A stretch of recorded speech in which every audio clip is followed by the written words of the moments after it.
Sí, lo que pasó el 14 de marzo fue que hubo una represión brutal del Servicio Penitenciario Federal en el pabellón séptimo de la cárcel de Villa Devoto, pero eso había empezado la noche anterior, en realidad, por un pequeño, digamos, conflicto nimio entre los presos que estaban tranquilamente mirando una película en el pabellón séptimo, que era un pabellón sobrepoblado en el que había unas 160 personas detenidas para una capacidad para 70, o sea, estaba súper poblado, había un solo televisor, estaban tranquilamente mirando una película y un celador vino digamos, a decirles que pues, tenía que pasar una información y que apagaran la televisión y eso produjo un breve intercambio verbal que podía haber quedado en eso, pero que justamente, y eso es uno de los elementos que nosotros planteamos, para el servicio penitenciario, eso, esa situación que podía haber quedado en la nada, dio lugar a que en la madrugada, en la lógica penitenciaria de no dejar pasar nada que fuera una indisciplina, lo intentaron secuestrar, porque fue una patota penitenciaria, a sacar del pabellón a Jorge Tolosa, que fue un poco el que encabezó, era un poco un preso viejo. Ese pabellón estaba lleno de pibes muy jovencitos que estaban ahí porque tenían un porro, porque los encontraban en la calle, porque los levantaban en racias. Estamos hablando de plena dictadura, ¿no? Marzo del 78. Entonces él un poco encabezó esa respuesta, de decir, dejanos tranquilos que estamos mirando la tele, dejá la lista, porque era una lista de los presos que tenían que ir a tribunales, y nosotros la repartimos. Eso no se permitió, lo quisieron secuestrar en la madrugada, él se negó, porque también sabía lo que le esperaba si lo sacaban a las 3 de la mañana del pabellón, podía significarle tortura, aislamiento durante 90 días en una celda de castigo, o la muerte, ¿no? Porque, digamos, las palizas eran habituales. Se negó a salir y bueno, a la mañana del 14 de marzo, hoy a 45 años, entró el cuerpo de requisa, un cuerpo de requisa con mucho aumentado, con más personal que el habitual, para llevárselo. Y la verdad es que ahí hubo una respuesta que es, a mí siempre el cuento esto me estremece y no deja de admirarme la solidaridad de sus compañeros que cruzaron las camas para defender a sus compañeros, para evitar que se los lleven, cruzaron las camas en el medio del pabellón, corrieron a la requisa sin tomar rehenes, sin lastimar a ningún penitenciario, simplemente corrieron para que salieran y no se llevaran a Tolosa. Y eso fue respondido con disparos, con granadas de gas lacrimógeno. Los presos pusieron, o sea, los penitenciarios salieron, cerraron la puerta y disparando, mientras otros penitenciarios disparaban de arriba. Y bueno, eso hizo que los presos pusieran colchones para protegerse de las balas. Esos colchones se prendieron fuego porque entre las granadas de gas lacrimógeno y el querosén que estaba ahí, porque es lo que usaban para cocinar y para calentarse, eso se transformó en una trampa de muerte, de humo, de fuego. Los penitenciarios no abrieron, por supuesto, las puertas, los buscaron que se quemaran vivos.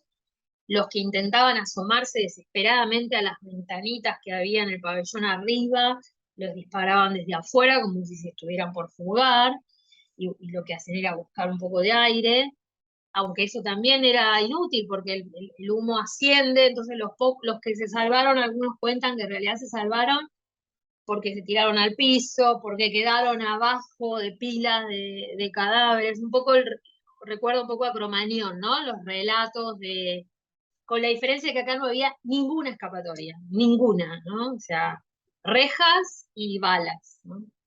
Eso fue lo que pasó el 14 de marzo de 1978, con un resultado certificado de muertes de 65 personas. Cuando sucedió, a pesar de que muchos de los testimonios, no es que los encontramos nosotros ahora, estaban en el expediente judicial. Yo me canso de repetir esto.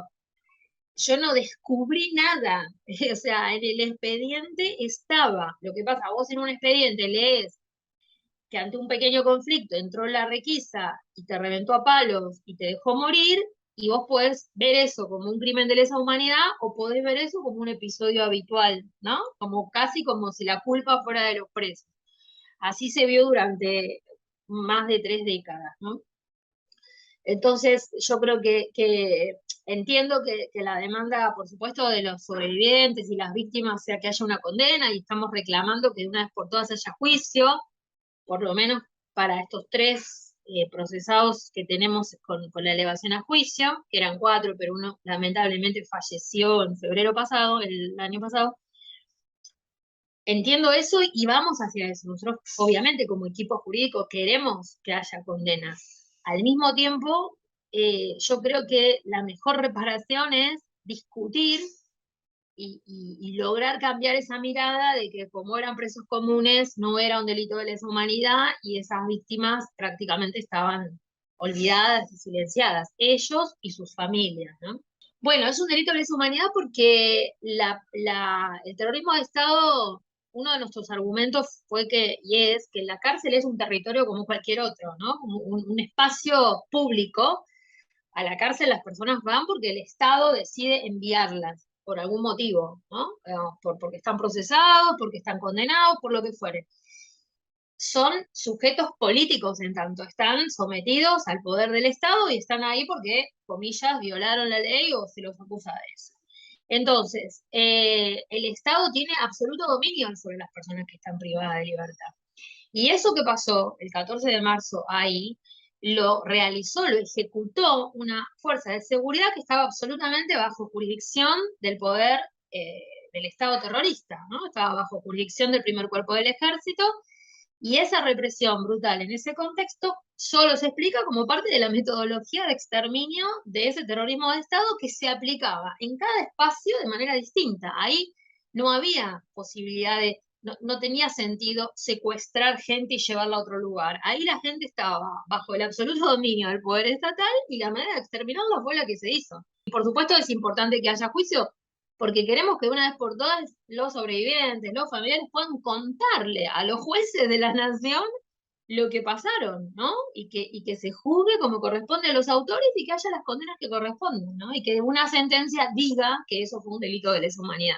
Un poco lo que vemos es que los tres poderes del Estado están en deuda con estas víctimas, ¿no? El Poder Judicial, porque todavía no juzgó y condenó, el Poder Ejecutivo porque le han negado digamos, su reconocimiento en las leyes reparatorias existentes, con una mirada corta y poco, digamos, respetuosa de los derechos humanos, y el Poder Legislativo porque no ha sido capaz de sancionar una norma específica, a pesar de que hay un proyecto que está por vencer este año, un proyecto de Mónica Macha, de reparación económica a todas las víctimas de esta masacre, ¿no?